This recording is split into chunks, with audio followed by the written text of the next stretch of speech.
Right, the latest in our Orga Retro series, we're going to look at the rivalry between Mayo and Kerry, wearing some of the retro jerseys from the day from orgaretro.com. And if you want to get 15% off these jerseys, both the one that Michael Verney is wearing there, the Kerry one, and this beautiful Mayo jersey, go to orgaretro.com and enter our game as the password or as the promo code, and you'll get 15% off.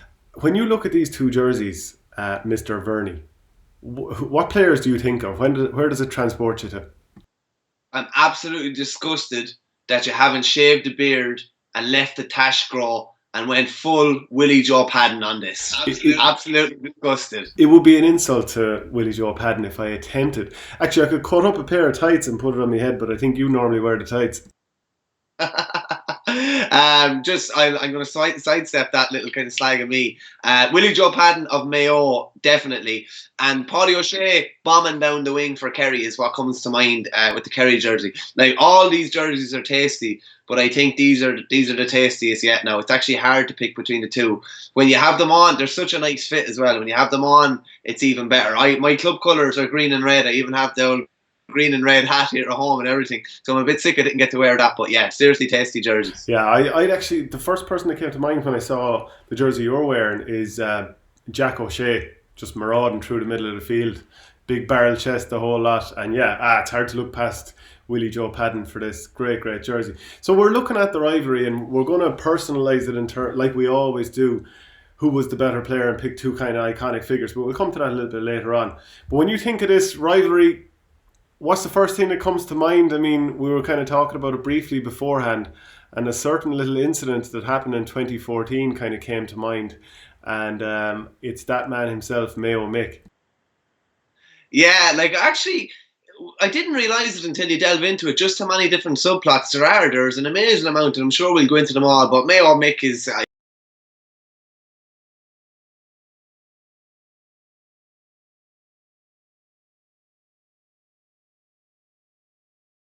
again, typical Irish, like, people going up and absolutely bombarding them for pictures in Supermax that night. It's just, it's classic Irish. Like, don't get me wrong, you don't condone what he was trying to do or anything like that, but it's classic kind of old school kind of G8, almost the sort of thing that you would see going on in club venues all around the country. And one of the beauties of it being in the Gaelic grounds is probably that something like this was able to manifest itself, because it definitely wouldn't have happened in Croke Park. And actually, the reason it didn't happen in Croke Park was an event that was on that you actually went to instead of going to this game.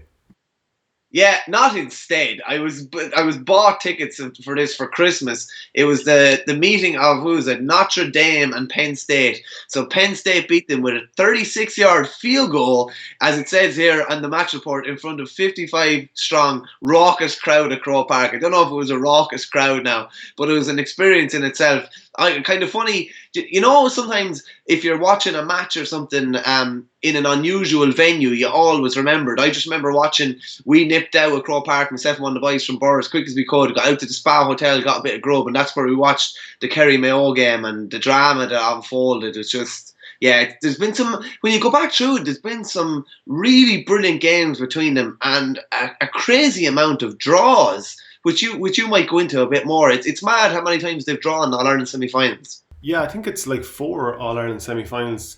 Go back to like 38. Actually, I have them here, so I'll just have a quick little look. Yeah, they drew in an All-Ireland semi-final in 1939. They drew in 1951. Happened again in 2014. Yeah, so it's one of these things that's recurring between them. They are great rivals, although for the guts of 50-odd years, it was basically Kerry running the show, and then once in a blue moon, you'd have a Mayo win. I think it was 1996 that Mayo got the edge on him. Actually, another thing that kind of came to mind was there's a local publican in Borrisalee growing up, and she was from Mayo. And I remember the famous song from Mayo at the time kept on getting churned out there. I'll just play it there for a second.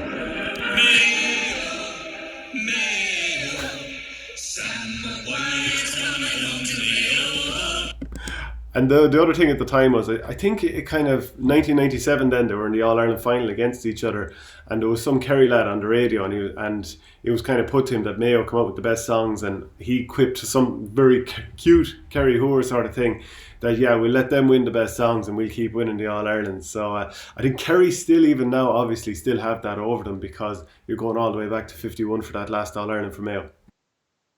Yeah, it's funny, we were talking off air about how much of a rivalry it was. Probably in recent years it probably has become a rivalry, because at least Mayo have gotten ones over on them. Another replay that you didn't mention there was the 17 semi-final replay as well. They obviously beat them in the league final last year. Obviously Kerry went on and beat them in the Super 8. But there's been a couple of big defeats, because really before that, how much of a rivalry it was is in question, because when a strong county has the upper hand on, we'll say, not a weaker county, but they have the upper hand on a rivalry like that, it's kind of like, Kerry are kind of happy for them to be there. They don't mind playing them. They're always going to get a good game of football and they'll invariably win. But there's probably been a bit more needle, probably since that game in 14, when there was a lot of controversial incidents, and they beat them in 17. There's probably been a bit more needle in recent years than there would have been maybe before that. Yeah, I actually think that, Kerry were delighted to say Mayo are a great old team, and then they start beating them, and I'd say there's a right bit of needle there now. I think Mayo probably, they couldn't say too much because they were always losing the games, or Kerry would win the All Ireland. So in terms of a rival, they could never do anything but respect them, because they'd be put in their box as a team that hadn't won anything if they ever said anything. But I'd say that needle is there proper now. That 2014 game, I was at Croke Park for the drawing one.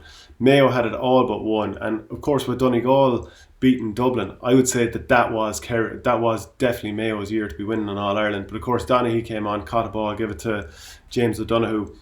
He buried it into the net, went to a replay down in Limerick, and I don't think there's any two ways about it, but Mayo were completely robbed in that game. Shane Enright got, was it a yellow card, and then he should have got a black card, possibly when he gave away that penalty that Cillian O'Connor stuck away. That would have been Mayo with a man advantage for the rest of the game.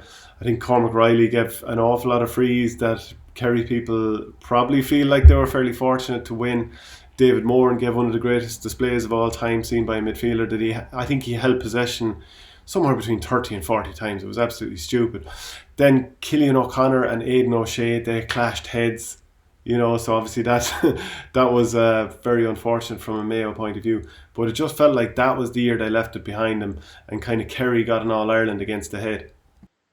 Definitely, Mayo were playing great stuff that year, and as you say, it was basically the resurrection of Ciaran Donaghy. He obviously only finished at the end of the 2018 season, but this was the resurrection. He came on. It was basically Emma Fitzmaurice saying, like, this is the last throw of the dice. You're throwing on the big man who maybe hadn't really shown any form up until that. He comes on for 5 or 10 minutes, changes the whole game, gets him a replay. He's outstanding in the replayed game. I mean, there was a couple of frees. I remember Ger Caffrey getting pulled for one free that was in no way a free. It was in extra time. There were definitely a couple of borderline decisions. Donaghy goes on then and gets the decisive goal in the All Ireland final in 14, and goes on and gets an All Star and has a couple of big performances in the subsequent years. But yeah, as you say, that was probably Mayo missing the boat. Really, it was a glorious chance. There was a lot of lads playing some of the best football of their career at that time. And as you said, the big elephant in the room is Dublin were gone. The team that had beaten them a lot and would go on to beat them even more over subsequent years were out.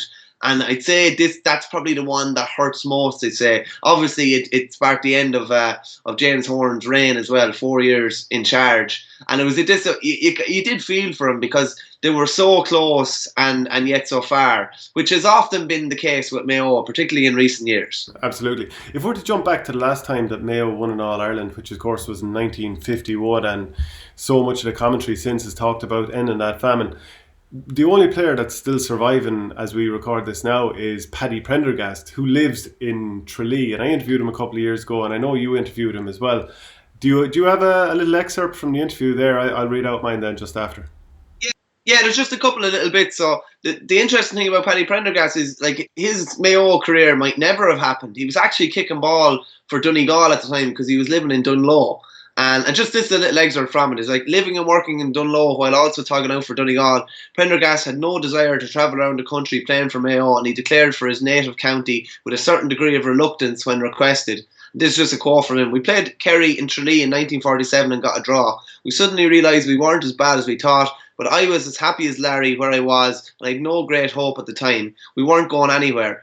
He just said Mayo were at the bottom of the barrel, but he made the plunge commuting from Donegal. And funny, back then, commuting from Donegal is an awful lot different back then than it is now. So it said in primitive times, the 360-kilometre round trip was like travelling to America, as he said. And he spent 2 nights on the road to make it back to Ballina for training.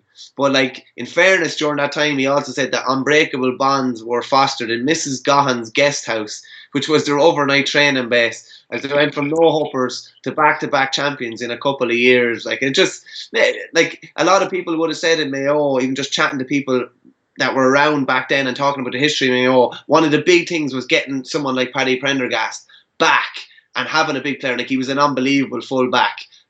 He was recognised, GPA gave him a Lifetime Achievement Award there a couple of years ago. And the fact that he's still the last person from that team that is alive, I think it was the Flying Doctor, passed away last June. I remember him saying as well, he'd die happy if Mayo won an All-Ireland. This is in 2016. And it just must be a bit of a burden, because he says with functions and things that go on, he said none of his friends are still there. Even 10 years ago, a lot of them had passed away. And sometimes these functions were nearly more sad than celebratory as they should have been. But really interesting character. And the fact that he lives down in Tralee now, I think, is comical too, in a way. Yeah, and I interviewed him as well, and he was talking about this, in 1950, that they were all living in that 3-story establishment in Ballina that you're talking about, and they stayed there for a few weeks. And he was, I was asking him about it, that you were basically full-time footballers. And this was an interview I did in 2017. He goes, absolutely. I was in Donegal at the time and arrived down in Ballina and spent my fortnight there. And I think we had 3 sessions of that during the year. It was a wonderful time, over 20 fellas living there together. We weren't permitted to stray, he said with a laugh. There was no such thing as going off to dances or anything like that. We did a walk most mornings of 3 or 4 miles, maybe twice as much actually. Then we'd have breakfast, rest for a while, chatting, criticising each other and so forth, and then we'd go up to the park to train for an hour or that, then back for lunch, and then out at 3 o'clock and play for probably 2 hours. It was wonderful, and it was the first time I think it ever happened in Gaelic games. We had to live and we had to get the odd 5 shilling to buy a bottle of lemonade or something. That's about what it amounted to actually, and we weren't paid for it, or we weren't paid either by our employers during that. Would you believe we only went to 1 film during that period? The film was a world title fight between Joe Louis and I don't know who he was facing. Anyway, that was the one night we got out of the place. We were dead happy. Don't you know what a crowd of young people together would do? So it was kind of magical just even listening to him talking about something that just feels unrelatable to now. Yeah, and even as well as bringing in that, they beat Kerry in 51 after a replay, and obviously won the All-Ireland in 51. And of course, anytime Paddy Prendergast is interviewed or anyone talks to him, they always ask about the curse. So I just asked him about it as well, because I suppose the longer things, it's like Biddy Early, the curse of Biddy Early, the longer these things go on, the more kind of airtime they get. So one of the main reasons thrown around for Mayo's subsequent All-Ireland defeats was the so-called curse cast on the victorious team for not stopping their lorry at a funeral in Foxford and showing their respects. But Paddy had no recollection of such events. He said, I can't remember if there was a funeral. It's supposed to have happened, but we weren't aware of it. And even if we wanted, we couldn't have got down off the lorry. It had high cribs, so no one was getting down off it, no chance. He said, people come down to Tralee specifically to talk to me about the curse and get pictures taken, but we weren't cursed. I never believed that. It's just mad, and the Kerry Mayo rivalry even takes in a bit of that curse into it as well. Absolutely. Jump forward then to 2017. I mean, Stephen Rochford sometimes gets criticised for making these big calls, the situation where he dropped David Clark and put Rob Henley in goals, and then Henley made a mistake and gave away a penalty, and David Clark came back in, that sort of stuff. The thing is, I always liked the way Stephen Rochford took a gamble. He saw something in the way he preferred, I think it was Rob Henley's kickouts. And you can't blame him for a simple, blame Rochford for Rob Henley dropping a simple ball and it leading to that penalty and the black card. But also another thing he tried in 2017 was putting Aidan O'Shea full back on Ciaran Donaghy for the replay in that All-Ireland semi-final. You'd possibly, I think Eamon Fitzmaurice probably, if he had his time back again, maybe he mightn't have played that sweeper, because you ended up with, I think Keith Higgins was able to sweep in front of Aidan O'Shea, and all he had to do was more or less break the ball and be able to physically compete with Donaghy, which he was able to do. And at the other end, I think Paul Murphy was kind of caught between two stools as a sweeper at the other end, which I actually think it was brilliant for Rochford to try that, because not many would have the balls to put Aidan O'Shea full back. Do you know what? I think it was a massive call, a massively brave call, and he got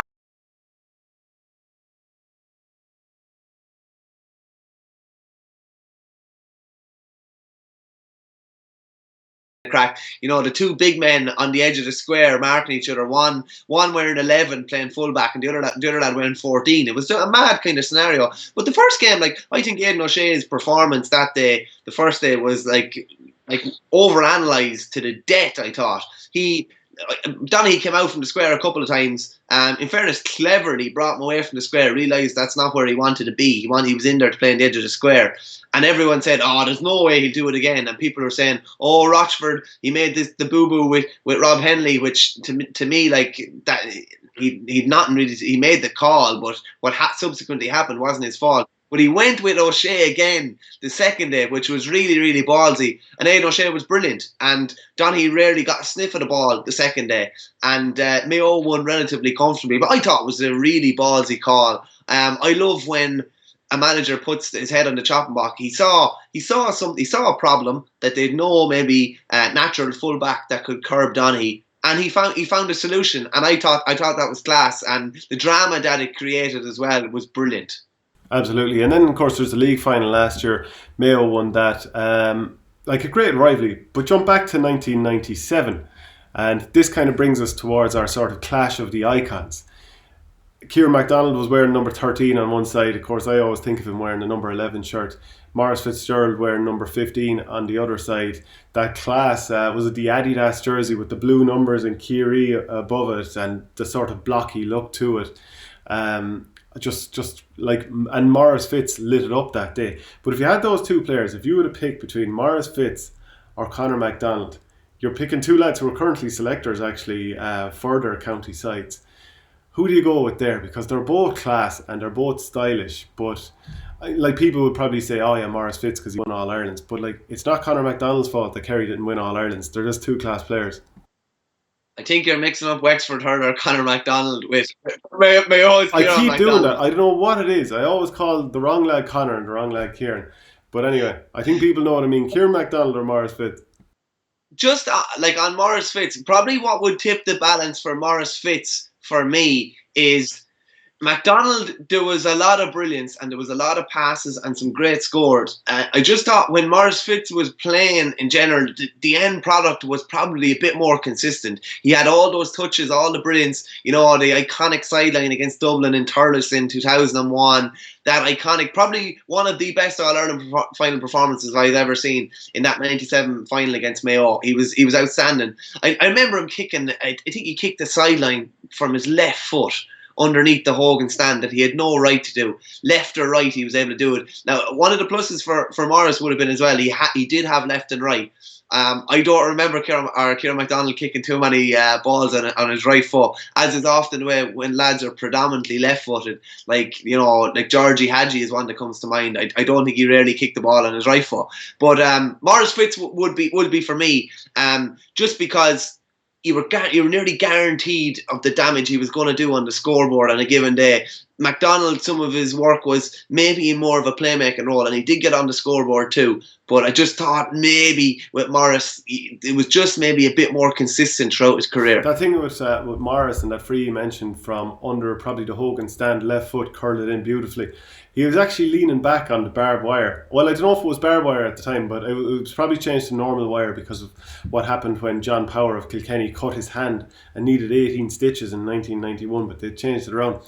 Like the thing with Conor McDonald or with Ciaran McDonald, I don't know what it is. There's just something ingrained in there, and I can't help but say it wrong. So people might forgive me for that one. Just the glorious passes, just the way he'd spray the ball around, and just never had a fear of taking on the pass. Just even the cornrows, the mad hairstyles. It's just something iconic about him. And I would struggle to pick between the two, and maybe it's down to, do you like someone closer to goal or someone who likes being the playmaker out the field?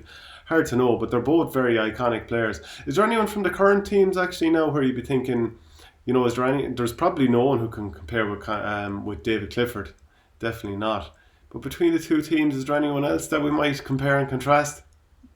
No, see, you're talking about icons here. You're talking about players that, like, Ciaran McDonald will still be discussed in 40 years' time.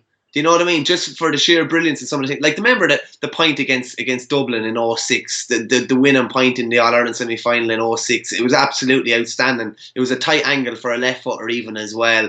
The point off Eamon Fitzmaurice from the outside of the left, about 45 yards out. I think it was in either the 04 or the 06 finals. I think it was the first score of the game. The Red Sox pulled up, as you say, the blonde hair, the mythical. They weren't mythical. They were true stories about, like, his block laying exploits and just how he'd basically beaten every record of laying blocks within, a 10-hour period or whatever it was. He was just. And all these things kind of just grew legs, as they tend to do with iconic figures. But he was an absolute class act. Like, there's still, up until like a year or two ago, you were still seeing videos appearing on Twitter and Facebook of some point that Ciaran McDonald was after getting for Cross Molina from 50 yards out, and he in his early 40s. He was still doing that. Even Maurice Fitz was still doing that, even with Carsavine into his late 30s, obviously managing to an All-Ireland, I think junior All-Ireland in Croke Park as well. And it's funny that they're both involved now. And even when I saw that Stephen O'Neill had been involved in Tyrone, these kind of players tapping into, like, genius and tapping into players that were able to deliver this kind of off-the-cuff stuff. I think players would absolutely love that now. Imagine what David Clifford I might imagine how much he would enjoy working under David Clifford and Johnny O'Shea, working under a Maurice Fitz. And the same for, Cillian O'Connor, Dermot O'Connor, those sort of lads working under Ciaran McDonald. Like, these are iconic figures that they would have, like, idolised growing up. Would you rather have Andy Moran or Paul Ganey at their best? And then another one, Lee Keegan or Tomás O'Shea as your wing back? Oh, Lee Keegan and Tomás O'Shea is particularly interesting. I'd say Tomás probably just edges it. They were obviously both footballer of the years as well. Tomás just edged it for me over the course of his career. No, I'm not going to have that, because Lee Keegan not only, Lee Keegan is the sort of guy, he's got your man of the match in the All-Ireland final sort of vibe about him, one footballer of the year, but he can also defend. He's done it to Sean Kavanagh, 2016, Michael Quinlivan, Enda Smith driving him back the other way, going out to midfield. The first two guys he played more or less full back on. Brilliant in the half or in the half back line, of course, where his bread and butter is, and shutting down Diarmuid Connolly. So I don't know, could Tomás O'Shea at his height have done all of those things? Well, I think over the course of his career, I don't really remember having a bad game. Even I looked at his last game against Dublin in the 13 semi-final, and he was still a very, very solid 7 out of 10. I think he left kind of at the right time too, just maybe when he thought his legs were on the wane. It's a nice problem to have, to be fair. Just on Andy Moran and Paul Ganey, Jesus, yeah. Two different types of players. Like, when Andy Moran kind of that full forward kind of figure, where he rarely went outside maybe 30 or 40 yards. He was so good on the ball. I always said about Andy Moran, I thought his best skill or attribute was his ability to decelerate. He decelerated quicker than any player I've ever seen. He'd get up to top speed and then he'd stop, and the defender would just go past him, and he'd be able to kind of jink around and score.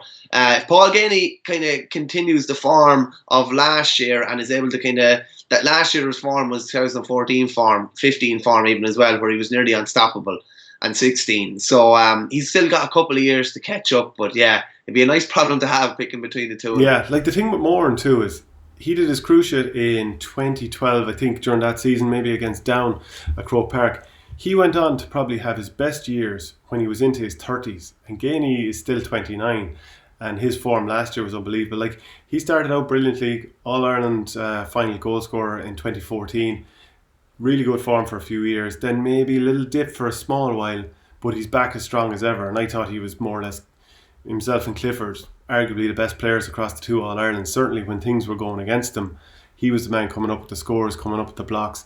Two brilliant players. Oh, it's I mean, Gainey's probably going to have a couple of more top years ahead of him, so it's probably a bit early to call, but I think Moran, with that footballer the year behind him, just about has the edge for now. Is there anything more to be said on this rivalry? Just on the league final last year, you're talking about Andy Moore in there as well. I think it would have been a crying shame. Like, don't get me wrong, the All Ireland was what they wanted. It's maybe looking less likely that this team or the majority of the players that were involved in a lot of those recent All Ireland defeats are going to get their kind of day in the sun. But that league final, I actually thought that was brilliant last year. The occasion of it all, the likes of Andy Moore and Keith Higgins, these boys that had soldiered for so long. I don't think they realised how significant it was until after the match. And to be honest with you, again, I say it was only a league final. The emotion when the green and red of Mayo was played in Croke Park that day, and it just kind of carried on for 5 or 10 minutes. I just thought that's actually one of my most memorable moments, and one of those kind of moments where I got kind of a goose pimple moment. And it was after a league final, and at least they got that national title that they so obviously deserved. They haven't got their All Ireland yet, and maybe might not. But I thought that was a brilliant occasion. Obviously beating Kerry in that final too. Absolutely.